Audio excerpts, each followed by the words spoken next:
Greetings and welcome there, people of YouTube.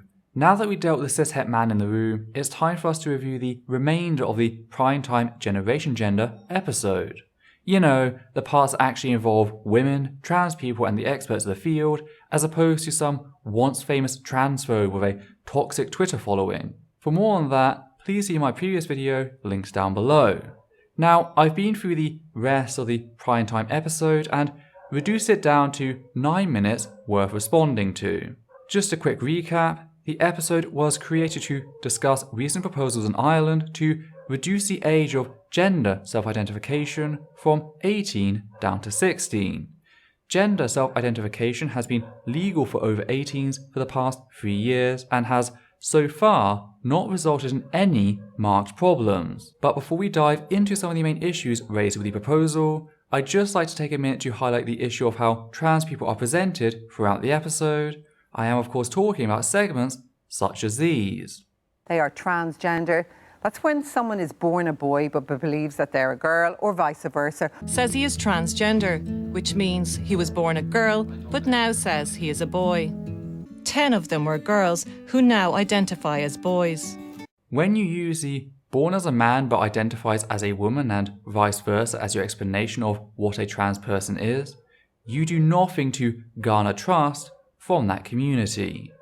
All you do is reveal yourself to be rather lazy at best, actively insulting at worst, which for your average person out on the street who hasn't received a good sex and relationship education, I can sort of understand, as much as it may bug the fuck out of me.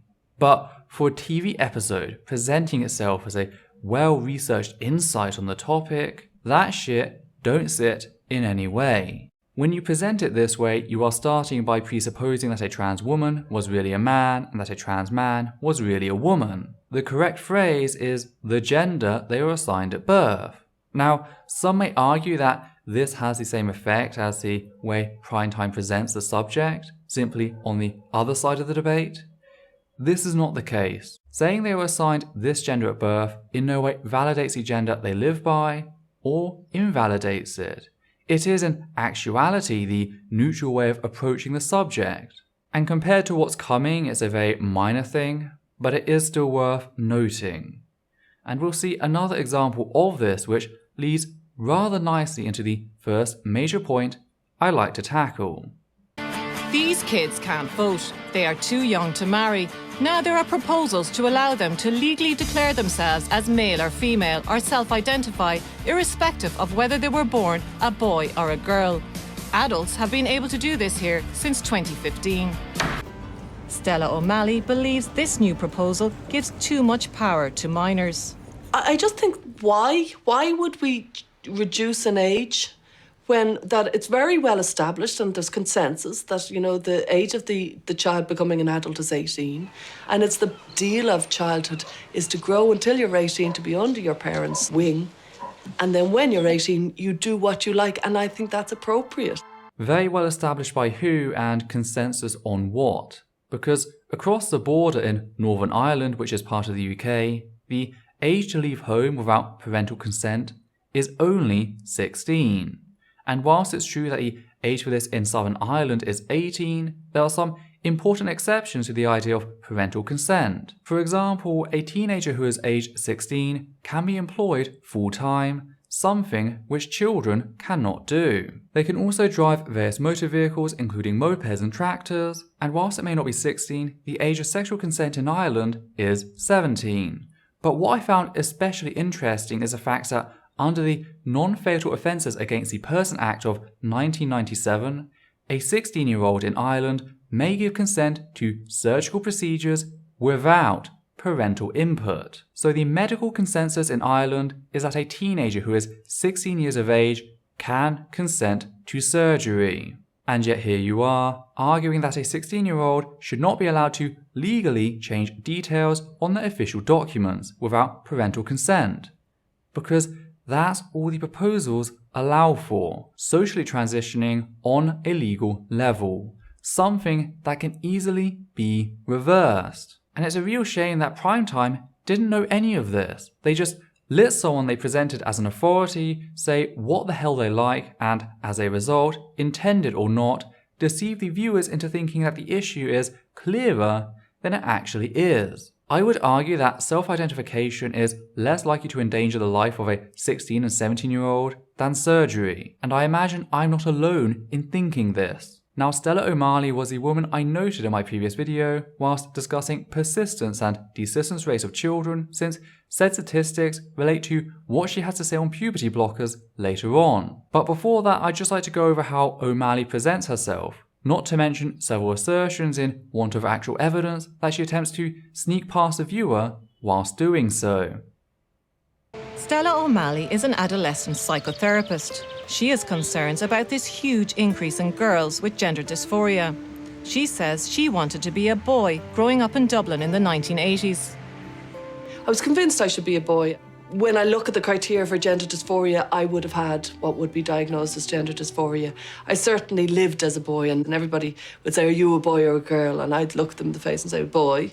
But ultimately, I grew beyond that, and I am now very comfortable in my gender and in everything around it. But because I had that experience, I always was quite interested in the transgender phenomenon, just wondering would that have ever been a road that I could have taken. Stella is asking whether being too quick to accept a young person's claim to be transgender could see them being put on a medical path with lifelong consequences. That does not mean that she doesn't believe that transgender children exist. And I don't even understand how people would say they don't exist. But I do think that there is questions about why is there so many of them, and is there a danger that some of these children with gender dysphoria, which I believe I had, some of these children might be children that are like me who could move beyond it. The presumption is medicalisation is a solution. Now, there's a lot to unpack here. So how about we start with the way that O'Malley claims that she had gender dysphoria as a child. Nowhere is what she says enough to make such a statement. Simply dressing or playing in a way that is stereotypically seen as the behaviour of the opposite gender, or even saying that they wish or they believe they should have been born of said gender, is not near enough to be classed as gender dysphoria. Being trans is a refusal to be acknowledged as anything but your gender in spite of what you were assigned at birth, which, when mixed with gender dysphoria, results in very visible pain and anguish when those wishes are not respected. Gender dysphoria is the pain and suffering a trans person faces. It's not the basis of being trans. And gender dysphoria takes no prisoners. And this key difference is one that's been observed in research into desistance and persistence rates of children referred to gender identity clinics, which is part of the reason as to why the DSM-5 criteria for adolescent gender dysphoria has been tightened significantly. Yet even by the old criteria, I still question as to whether what O'Malley describes would be diagnosed as gender dysphoria. Even the DSM-4 stated, quote, "This disorder is not meant to describe a child's nonconformity to stereotypic sexual behaviour, as for example, tomboyishness in girls or sissy-ish behaviour in boys. Rather, it represents a profound disturbance of the individual's sense of identity with regards to maleness and femaleness.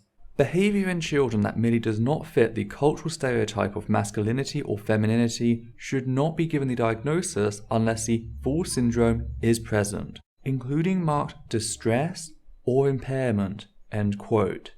And this is something still present in the DSM-5 with, quote, "It is important that the clinical diagnosis be limited to those individuals whose distress and impairment meet the specified criteria," end quote. This is something she has to actively choose to ignore to present the specifics of what she describes as meeting the criteria for gender dysphoria. And we haven't even got into recollection bias yet, something else O'Malley should be aware of and therefore be hesitant of self-diagnosing her past. It is possible that contemporary discourse has influenced the way in which she remembers said aspect of her childhood. And I'd like to believe that, rather than the alternative, which is much in the same way that some of the pray away the gay conservative Christians talk about their own homosexual demons. She's just changing reality to give her argument the appearance of basis. But the thing is, I can't be sure. I've already pointed out ways in which she has dishonestly portrayed the issue as being more black and white than it really is, and it's about to get a whole lot worse in the next segment. So it seems to me that O'Malley is very willing to sacrifice the truth to preserve her ideology, and she does so whilst pretending to hold to some sort of false mid-ground. Know that even she doesn't claim that anything she has to say has basis. That's because she's not here to present an argument based on evidence. She's here to plant an assertion in the mind of the viewer. In the same way that anti-gay and bisexual people will claim that they don't believe all gay and bisexual people are predators when arguing against openly gay or bisexual teachers, O'Malley is happy to say that some trans children do exist. But how do we know which ones are which? It's the same trick in both instances, designed to harm a demographic whilst pretending to care for and even openly accept them. And it's certainly not limited to these subjects, but it is prevalent there. And did you notice the larger trick at play here? We've gone from talking about allowing 16 and 17-year-olds to legally self-identify with their gender to talking about the medicalization of trans children. It's almost like a one-trick pony show, and sadly, the editors seem to have been sucking in on it, since a large portion of the TV episode on changing paperwork is dedicated to the mystique surrounding trans people's medical experiences, particularly trans children. It's like the editors just quit trying to stay on topic halfway through and went, fuck it, let's just roll out the usual crap that the ratings love. We also have the rather ominous claim that the trans phenomenon, as O'Malley puts it, is growing and said growth is in need of explanation. Fact is, we've not only seen this before, but we've had the exact same insinuations surrounding gay and bisexual people. In 2015, 49% of 18 to 24-year-olds in the UK noted that they were something other than completely heterosexual. And this is something that was used by some groups inside the Christian right to go, we want to know why there are suddenly so many of them. Meanwhile, some even less savoury groups were going around making active claims that the reason for this growth was the homosexual agenda had infected said children, much like what's happening surrounding the trans community right now.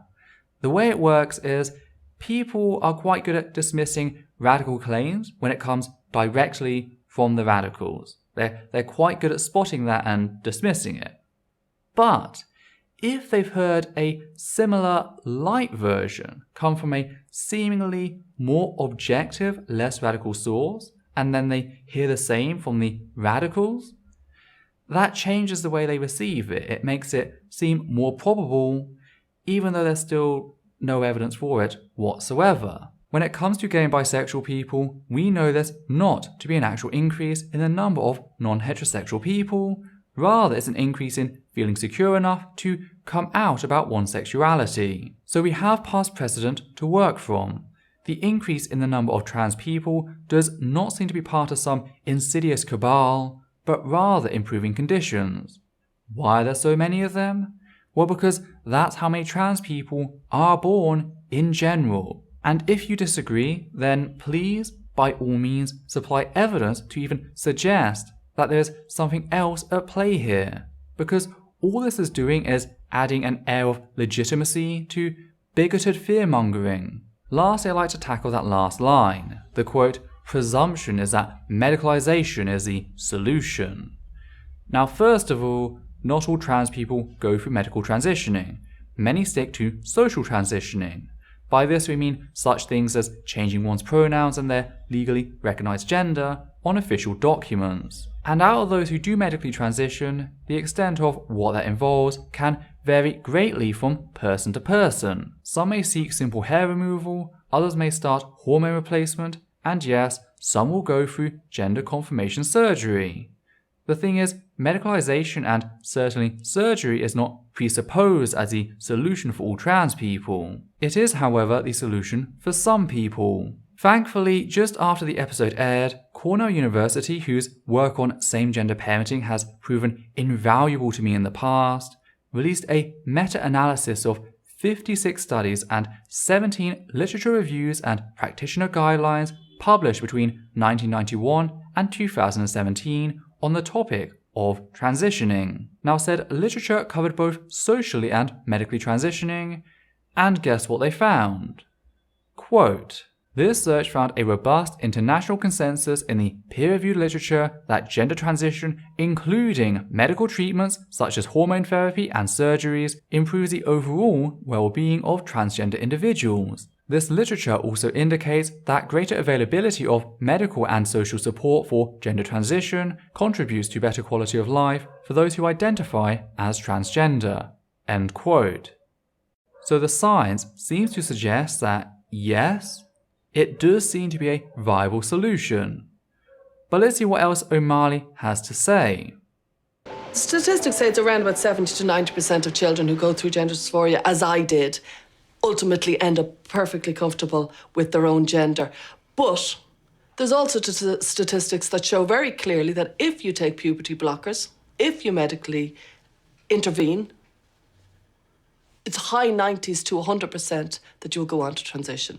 And so the child who takes puberty blockers at 12, thinking that they're just taking a pause from puberty, is actually suddenly gone into a group that's high 90s stroke 100% likely to transition in their adult life. So they've actually taken a decision about their adult life, even though they're 12. This is possibly the thing that pisses me off the most about the whole TV episode.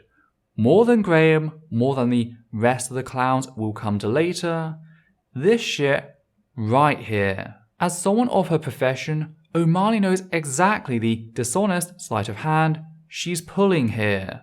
Naturally, no studies were supplied by O'Malley or the primetime team, so it took me a while to find out where O'Malley had likely sources claimed from. What I found was a letter to the editor titled Endocrine Treatment of Gender Dysphoric, Gender Incoherent Persons, an Endocrine Society Clinical Practice Guideline, published in the Journal of Clinical Embryology and Metabolism. Inside we find both the claims O'Malley is making here, except they list the childhood desistance rate as ranging from 61% up to 98%, rather than the 70% up to the high 90s like O'Malley. But besides that, the claims are pretty much identical. And thankfully, this time they have to reference, which gains me access to the basis of said claims. Now, we'll come to the puberty blocker reference in a second, but first I want to look at the childhood desistance rates reference. And as it turns out, it's the same meta-analysis as the one I referenced in my previous video on Graham Linehan, and the first thing to note is that the age of follow-up ranged anywhere from 13 to 39 years of age.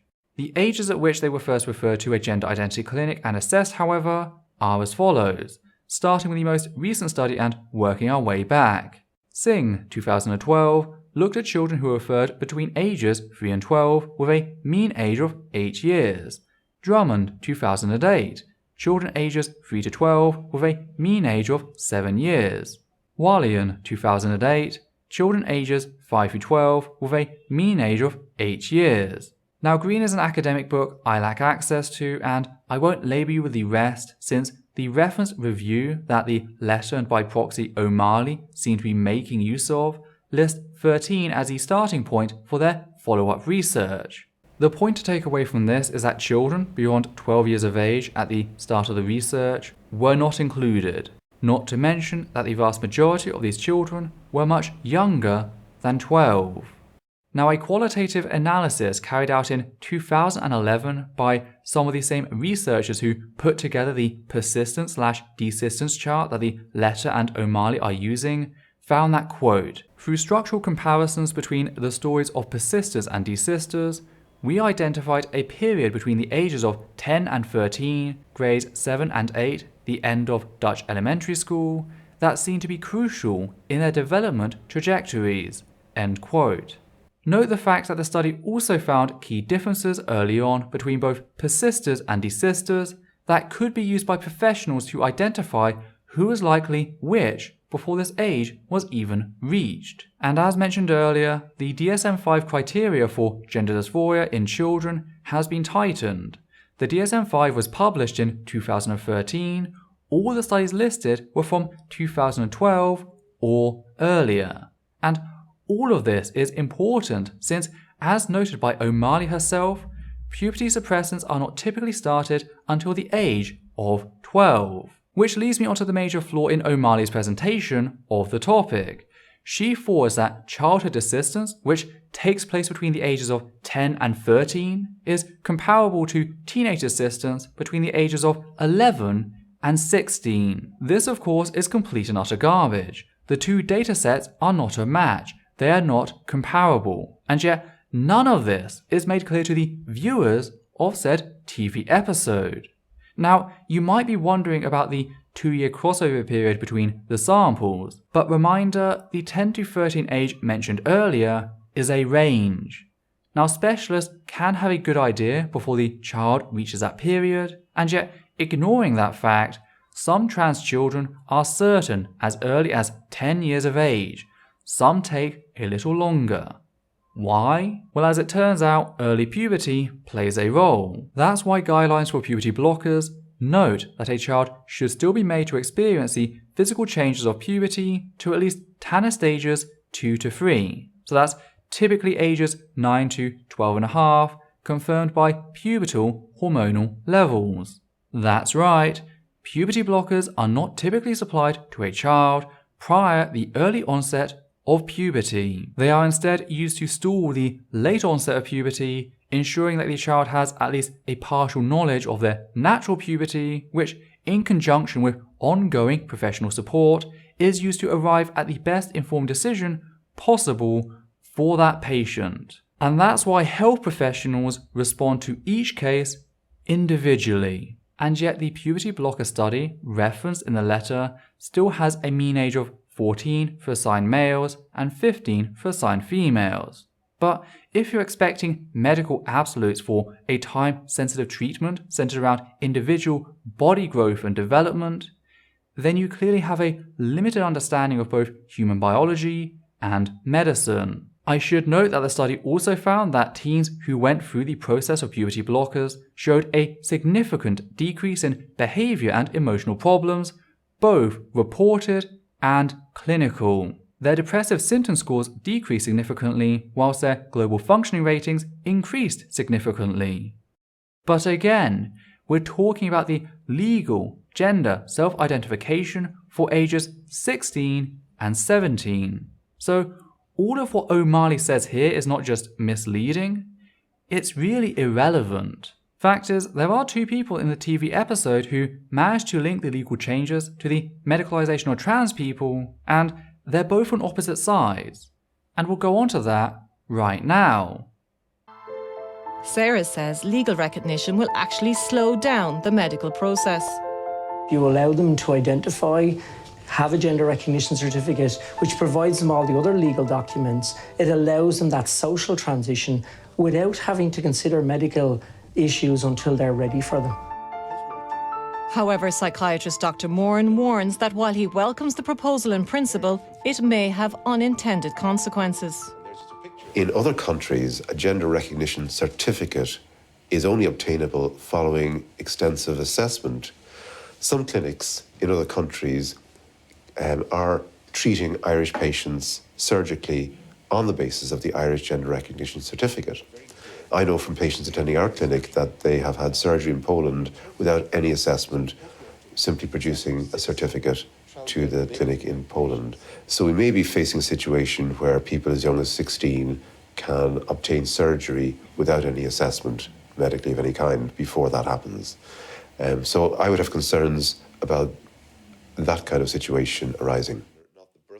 It's a bit of a red herring, to be honest with you. Many people go to various different parts of the world to access plastic surgery without ever having gone through any sort of process here. But for the best part, a lot of them use psychological services there before you go through the process. First things first, we are no longer talking about children as O'Malley and Graham both were.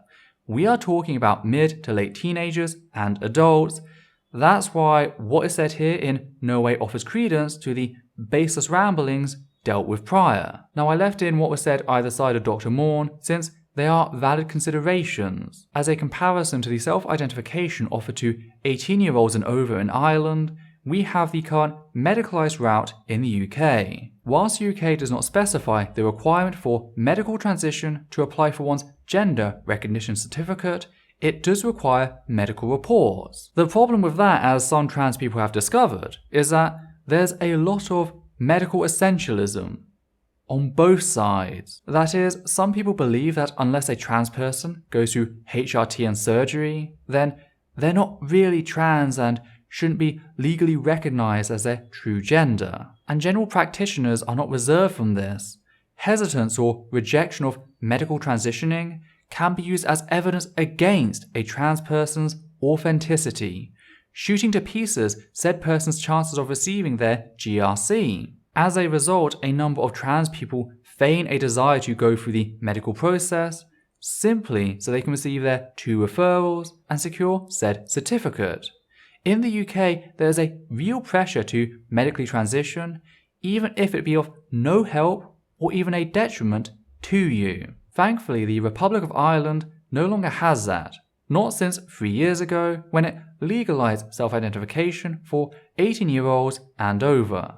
And lowering that age to 16 would likely share the same benefits for both 16 and 17-year-olds. As for the anecdotes offered by Dr. Morn, I can't of course speak to their legitimacy. However, I do question their knowledge about the full details of the people he is talking about. But I think that misses the bigger picture. If a group of people is having to leave their country, paying out of pocket to meet their medical needs, that is a sign of the medical system. Consider the fact that in 2016, 3,265 women had to travel from the Republic of Ireland to the UK in order to have access to safe abortion services.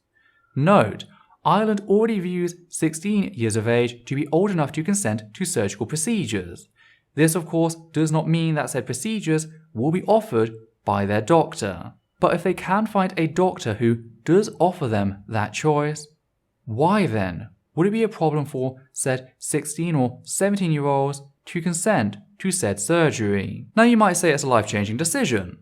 Well, so is having a baby. And I know that the age of consent in Ireland is 17, but here in the UK it's 16. I find it ridiculous that we are willing to trust a 16 or 17-year-old with the life of another and by proxy their body, their autonomy, but not their own bodily autonomy. Now I need to make clear that I don't find Dr. Morn's concerns to be ridiculous like the rest of what I've dealt with so far, but I do find it to lack merit at the moment. Note the fact that I'm not throwing him in with the rest of the people that I'm responding to. Fact is, this video has just grown rapidly. I mean, I've only responded to 4.5 minutes of the 9 minutes I'd planned, so I think this is a good place as any to end this video, and we'll pick up where we left off in the next one. So to those viewing, take care and I'll see you round.